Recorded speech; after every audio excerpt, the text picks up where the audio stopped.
উজান থেকে নেমে আসার ঢলে তিস্তা নদীর পানি দ্রুত বাড়তে শুরু করেছে। বৃহস্পতিবার থেকে পরবর্তী 24 ঘন্টায় তিস্তার পানি বিপদসীমায় পৌঁছে নদী সংলগ্ন কুড়িগ্রাম জেলার নিম্নাঞ্চল প্লাবিত হতে পারে। পানি উন্নয়ন বোর্ডের বন্যা পূর্বাভাস ও সতর্কীকরণ কেন্দ্রের পূর্বাভাসে তথ্য জানানো হয়। পূর্বাভাসে বলা হয়েছে, তিস্তা, ধরলা ও দুধকুমার নদীসমূহের পানি সমতল বৃদ্ধি পাচ্ছে। আগামী 2 দিন এই নদীগুলোর পানি সমতল বৃদ্ধি পেতে পারে। এদিকে নোয়াখালীতে টানা ভারী বর্ষণের ফলে পানিবন্দী হয়ে পড়েছে 41,840টি পরিবার। জেলায় মোট 466টি আশ্রয় কেন্দ্র প্রস্তুত রাখা হয়েছে। ক্ষতিগ্রস্ত হয়েছে 2,03,100 মানুষ। বিধ্বস্ত হয়েছে 40টি ঘরবাড়ি। খাগড়াছড়ির দীঘিনালা উপজেলার মেরুং ইউনিয়নের কয়েকটি গ্রাম টানা বৃষ্টিপাতের কারণে সৃষ্ট বন্যার পানিতে তলিয়ে আছে। মাইনী নদীর পানি হঠাৎ বৃদ্ধি পাওয়ায় আশেপাশের গ্রামগুলো এখনও প্লাবিত অবস্থায় রয়েছে। বন্যার কারণে দীঘিনালা লংদু সড়কের স্টিল ব্রিজ এলাকার সড়ক তলিয়ে যাওয়ায় গত 2 দিন ধরে রাঙ্গামাটির লংদুর সাথে দীঘিনালার সড়ক যোগাযোগ পুরোপুরি বিচ্ছিন্ন হয়ে পড়েছে।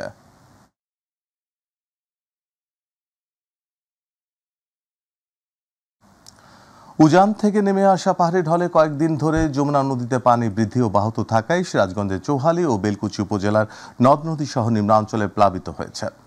ঘোড়জান, মুরাদপুর, এনায়েতপুর এলাকায় যমুনা নদীতে তীব্র স্রোতের কারণে ভাঙন শুরু হয়। এতে শত শত বাড়ি নদীতে বিলীন হয়ে গেছে। হুমকির মুখে পড়েছে বহু বসতবাড়ি, শিক্ষা ও ধর্মীয় প্রতিষ্ঠান। এদিকে গত 24 ঘন্টায় যমুনা নদীর পানি সিরাজগঞ্জ শহররক্ষা বাঁধ পয়েন্টে 9 সেন্টিমিটার পানি বৃদ্ধি পেয়ে 172 সেন্টিমিটার বিপদসীমার নিচ দিয়ে প্রবাহিত হচ্ছে।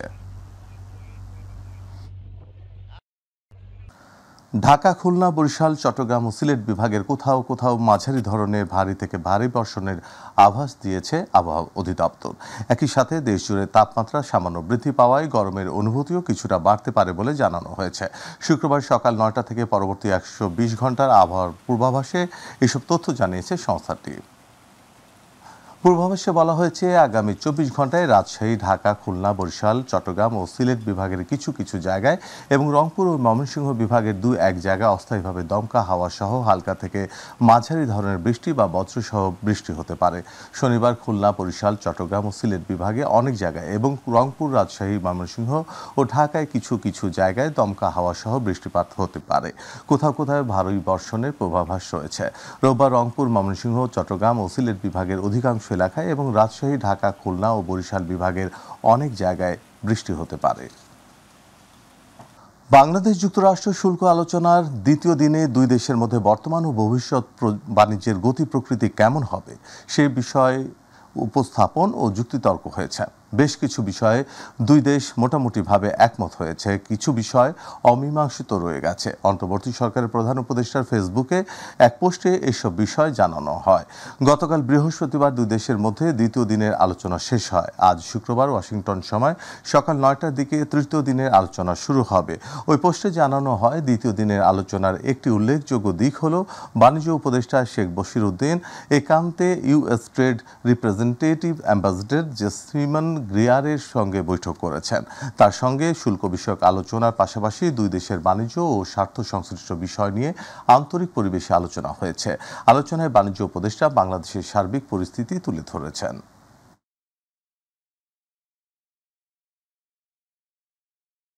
বাংলাদেশ জামায়াতে ইসলামীর আমির ডাক্তার শফিকুর রহমানের নেতৃত্বে সংগঠনের একটি উচ্চ পর্যায়ের প্রতিনিধি দল চীনের উদ্দেশ্যে ঢাকা ত্যাগ করেছেন।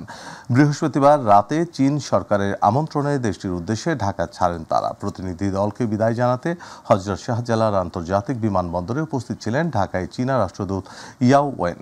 এ সময় জামায়াতের নেতাদের মধ্যে দলটির সেক্রেটারি জেনারেল ও সাবেক এমপি অধ্যাপক মিয়া গোলাম পরোয়ার, সহকারী সেক্রেটারি জেনারেল মাওলানা রফিকুল ইসলাম খান ও এহসানুল মাহবুব জুবায়ের সহ আরও অনেকে উপস্থিত ছিলেন।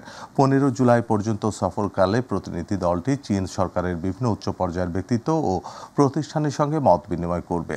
আমিরে জামাত ডাক্তার শফিকুর রহমানের নেতৃত্বে 8 সদস্য বিশিষ্ট উচ্চ পর্যায়ের প্রতিনিধি দলটি আগামী 15 জুলাই পর্যন্ত চীন সফর করবেন। গুরুত্বপূর্ণ যে সম্পর্ক আছে এটাকে আরো নতুন একটা মাত্রায় কিভাবে নিয়ে যাওয়া যায় সেই ব্যাপারে আলাপ আলোচনা করব। আমরা মূলত চীন সরকার এবং সিপিসি চীনা কমিউনিস্ট পার্টির দাওয়াতেই যাচ্ছি। আমরা সেখানে আগামীকাল থেকে 15 তারিখ পর্যন্ত অবস্থান করব। 15 তারিখ রাত্রে আমরা আবার বাংলাদেশের উদ্দেশ্যে রওনা করব ইনশাআল্লাহ। Until the visit, we will meet our leader of Chinese Communist Party, our government, but also to have extensive discussion with our local officials. We all went to Shanghai and Beijing, the most representative cities of China, and to learn each other and to discuss the way to enhance the cooperation between Chinese Communist Party and the Jamaat Islami. ফেনীতে 3 দিনের ভারী বৃষ্টিপাত ও ভারতের উজানের পানিতে মুহুরী, কহুয়া ও সিলোনিয়া নদীর বন্যা নিয়ন্ত্রণ বাঁধের 20টি স্থানে ভাঙন দেখা দিয়েছে। এতে সীমান্তবর্তী ফুলগাজী ও পরশুরাম উপজেলার নিম্নাঞ্চল প্লাবিত হয়ে ভোগান্তিতে পড়েছে হাজারো মানুষ। বিভিন্ন সড়ক পানিতে তলিয়ে গিয়ে বন্ধ রয়েছে যান চলাচল। বন্যান্ত এলাকায় বিদ্যুৎ সংযোগ ও মোবাইল ফোনের নেটওয়ার্ক না থাকায় বিপাকে পড়েছে মানুষজন। প্রতিনিধি আমিন চৌধুরীর তথ্যচিত্রে আরও জানাচ্ছেন সান্তাদ্রিজ উচ্ছ্বাস। টানা বৃষ্টির পর ফেনীর বন্যা পরিস্থিতি কিছুটা উন্নতি হয়েছে। জেলার বিভিন্ন নদ নদীর পানি কমতে শুরু করেছে এবং অনেক এলাকার পানি নামতে শুরু করেছে। তবে এখনও নতুন করে কিছু এলাকা প্লাবিত হয়েছে, বিশেষ করে ছাগলনাইয়া ও সদর উপজেলার কিছু অংশে। পরশুরামের 12টি ও ফুলগাজী উপজেলার 8টি সহ বন্যা নিয়ন্ত্রণ বাঁধের মোট 20টি স্থানে ভাঙন দেখা গেছে। তাদের মধ্যে মুহুরী নদীর 10টি, কুহা নদীর 6টি ও সিলোনিয়া নদীর 4টি অংশে ভাঙনে অন্তত 35টি গ্রাম প্লাবিত হয়েছে। আমরা এখন চাই টেকসই বাঁধ প্রতিবার যেন এমন না হয়। এই বাংলার কারণে বহু মানুষের ক্ষতি হয়েছে। বাঁধের ভাঙন স্থানে নদীর তীব্র স্রোতে পানি ঢুকছে। গেল বছরের বন্যার মতো এবারও বিদ্যুৎ ও মোবাইল নেটওয়ার্ক নিয়ে ভুগতে হচ্ছে অনেককেই। আশ্রয় কেন্দ্রে বিশুদ্ধ পানি ও বিদ্যুৎ নেই। শুকনো খাবার ও নিরাপদ পানি সংকটে আরো বেশি দুর্ভোগ পোহাতে হচ্ছে। আজকে 3 দিন আমরা এখানে অবস্থান করছি। আমাদের ঘরের ভিতরে এক কোমর পানি। এখানে কোনো কারেন্টের ব্যবস্থা নাই এবং পানির ব্যবস্থা নাই। পানি উন্নয়ন বোর্ড বলছে পানির চাপ কমে যাওয়ায় নতুন করে বন্যা নিয়ন্ত্রণ বাঁধ ভাঙনের শঙ্কা নেই। পানি কমে গেলেই ভাঙন কবলিত স্থানগুলো মেরামত করা হবে। টেকসই বাঁধ প্রকল্প বাস্তবায়ন করা হলে টেকসই বাঁধ নির্মাণ হবে এবং ফুলগাজী পরশুরামের মানুষের এই দুর্ভোগ লাঘব হবে। জরুরি পরিস্থিতি মোকাবেলায় প্রশাসনের পক্ষ থেকে প্রতিটি উপজেলায় খাদ্য ও প্রয়োজনীয় সামগ্রী প্রদান অব্যাহত রয়েছে। উপজেলা প্রশাসন স্থানীয় বিভিন্ন স্বেচ্ছাসেবী সংগঠনের সাথে সমন্বয় করে এবং আমাদের অন্যান্য সরকারি দপ্তর, আইন শৃঙ্খলা রক্ষাকারী বাহিনী তাদের সাথে সমন্বয় করে এই যারা আশ্রিত আছেন তাদেরকে রান্না করা খাবার এবং শুকনো খাবার বিতরণ করছেন। রাজনৈতিক দল বা ক্ষমতার পরিবর্তন হলেও তাদের ভাগ্য কখনো পরিবর্তন হয় না, এমনটাই বলে আক্ষেপ পোষণ করে বন্যা কবলিত এলাকাবাসী। শামস তাবরিজ উচ্ছ্বাস, মাই টিভি নিউজ ডেস্ক।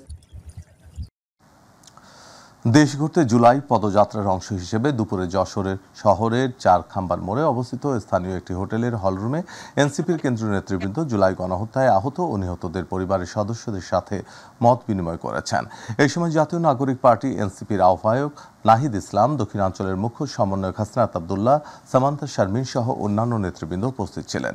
আহতরা দ্রুত জুলাই সনদ ঘোষণার দাবি সহ তাদের সকল সমস্যার কথা কেন্দ্রীয় নেতৃবৃন্দকে জানান। এই সময় হাসনাত আব্দুল্লাহ বলেন, তারা এনসিপি বা বিএনপি পন্থী কোনো নির্বাচন কমিশন চায় না, তারা বাংলাদেশ পন্থী নির্বাচন কমিশন চায়। অনেকের যে কম্পেনসেশনটা পাওয়ার কথা, আর্থিক সহায়তা পাওয়ার কথা, সেটা পান নাই। এগুলো যদি একটা তালিকা করে দিতে পারে তাহলে আমরা যথাযথ কর্তৃপক্ষের কাছে সেটা পৌঁছে দিতে সুবিধা হবে। আপনাদের যারা সন্তানরা রাজপথে জীবন দিয়েছে, শহীদ হয়েছেন, উনি তো একটা আকাঙ্ক্ষা নিয়ে রাজপথে গিয়েছেন। এই যে উনি বলল যে ওনারাও এখন রক্ত দিতে চাচ্ছে, নিশ্চয় ভিতরে একটা আকাঙ্ক্ষা আছে। যে আকাঙ্ক্ষাটা নতুন বাংলাদেশের আকাঙ্ক্ষা, এটা নতুন করে আমাদের সংবিধানে লিপিবদ্ধ করতে হবে। আমরা নতুন স্টার্ট চাই। তো এই যে আবার একটা সাজানো একটা পরিকল্পিত ছক আমরা দেখতে পাচ্ছি, এগুলা মিলে যাচ্ছে। একটা আবার একটা ফেসিজমকে আবার হচ্ছে রিহেবিলিটেট করা, পুনর্বাসন করার এই যে ছকগুলা, স্ট্র্যাটেজিগুলা মিলতেছে। নতুন সদস্য সংগ্রহের সময় যেন হাইব্রিড অথবা খাল কেটে কুমির না আনা হয়, এমন হুঁশিয়ারি দিয়েছেন বিএনপি নেতারা। তারা বলছেন, এসব আগাছা যারা আনবে তাদের বিরুদ্ধে কঠোর দলীয় ব্যবস্থা নেওয়া হবে। রাজধানীর ধলপুর কমিউনিটি সেন্টারে বিএনপির নতুন সদস্য সংগ্রহের আলোচনায় বক্তারা এসব কথা বলেন। এছাড়া কেউ যেন দলীয় নাম ব্যবহার করে এলাকায় এলাকায় চাঁদাবাজির সাথে জড়িয়ে না পড়ে, সেদিকে নজর রাখার জন্য এলাকার নেতাদের প্রতি আহ্বান জানান। অনুষ্ঠানে প্রধান অতিথি হিসেবে বক্তব্য রাখেন ঢাকা ৪-৫ আসনের সাবেক সংসদ সদস্য সালাউদ্দিন আহমেদ, বিএনপির ঢাকা মহানগর দক্ষিণের সাবেক সিনিয়র যুগ্ম আহ্বায়ক নবিউল্লাহ নবী, বিএনপি ঢাকা দক্ষিণের সদস্য সচিব তানভীর আহমেদ রবিন ও ৪৯ নম্বর ওয়ার্ডের কাউন্সিলর হাজী বাদল সর্দার সহ স্থানীয় নেতারা।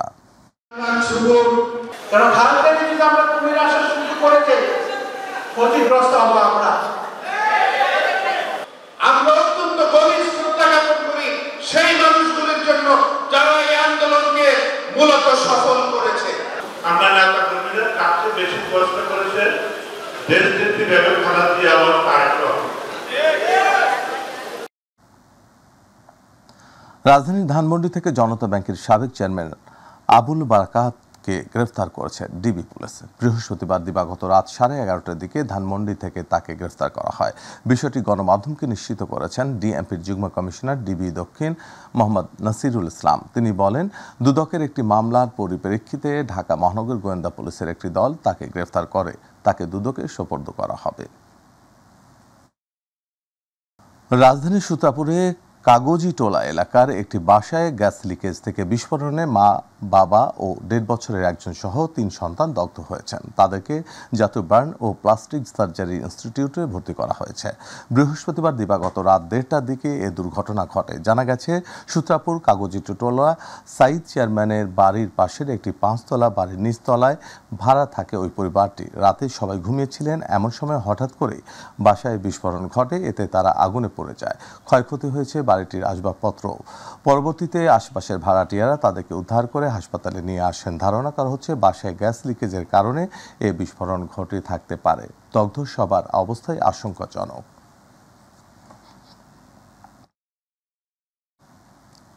সাপ্তাহিক ছুটির দিনে সবজি সহ প্রায় সব পণ্যে লেগেছে বাড়তি দামের ছোঁয়া।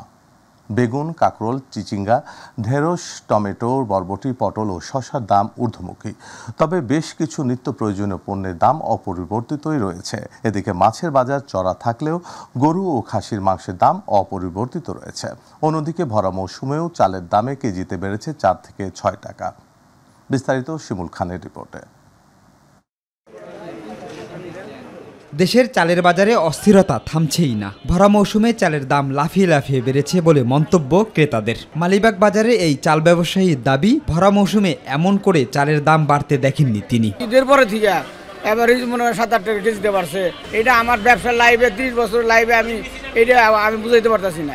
আমরা যা করতেছি যে মেলারা স্টক করছে, আসলে তো এটা সিন্ডিকেটের মধ্যে চলে গেছে। এদিকে সিন্ডিকেট করে মাছের দাম বৃদ্ধি করেছে বলে অভিযোগ ক্রেতাদের। তবে বিক্রেতারা বলছেন, টানা বৃষ্টি ও আমদানি সংকটের কারণে বেড়েছে মাছের দাম। নিয়মিতভাবে মনিটরিং না করার কারণে বাজারে যারা বিক্রেতা আছে তারা ক্রেতাদের কাছ থেকে তাদের ইচ্ছা মতো দাম নিয়ে থাকে। সব মাছেরই দাম একটু বাড়ছে। বৃষ্টি, তারপরে পানি বাড়ছে, অনেক জায়গায় বন্যা হয়ে গেছে, জাল ফালাইতে পারে না, এর জন্য একটু দাম বেশি। দাম তো অস্বাভাবিক। এটা তো মধ্যবিত্ত, কারণ উচ্চবিত্তরাও আসলে খেতে পারবে কিনা সন্দেহ।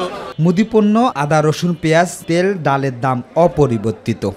দাম বাড়ে নাই তেমন। তবে গরুর মাংসের দাম অপরিবর্তিত থাকলেও কেজিতে 50 টাকা কমেছে খাসির মাংসের দাম। গত সপ্তাহে 750 টাকা বিক্রি করছি, এই সপ্তাহ 750 টাকা বিক্রি করতেছি। খাসির মাংস 1200 টাকা কেজি ছিল, এখন 50 টাকা কমছে। সোনালী মুরগির কেজিতে বেড়েছে 10 থেকে 20 টাকা। ব্রয়লার বিক্রি হচ্ছে আগের দামেই। আগে ছিল 270, এখন 280, 300, বড়টা 300, ছোটটা 280। বৃষ্টির কারণে একটু দাম বাড়তি। ব্রয়লার 160 টাকা, ব্রয়লার দাম কমে যাচ্ছে।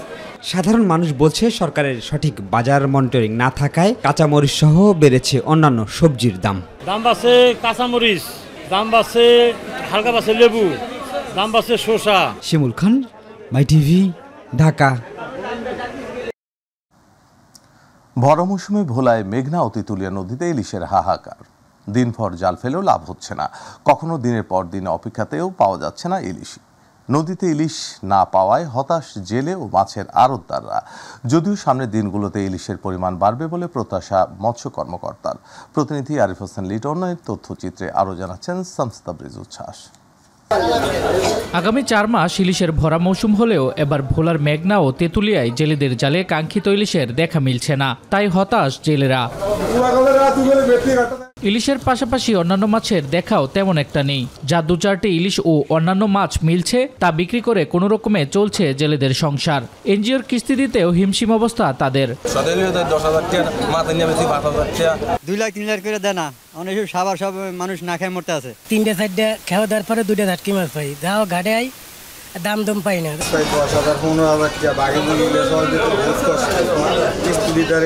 সরকারের দেয়ার নিষেধাজ্ঞা মানলেও সরকারি সহযোগিতা থেকে বঞ্চিত হচ্ছেন প্রকৃত জেলেরা। তারা বলছেন অভিযানের সময় পরিবর্তন করে দেয়া হলে নদীতে কাঙ্ক্ষিত ইলিশ ও অন্যান্য মাছের দেখা মিলবে, তাতে দায় দেনা পুষিয়ে নিতে পারবেন তারা।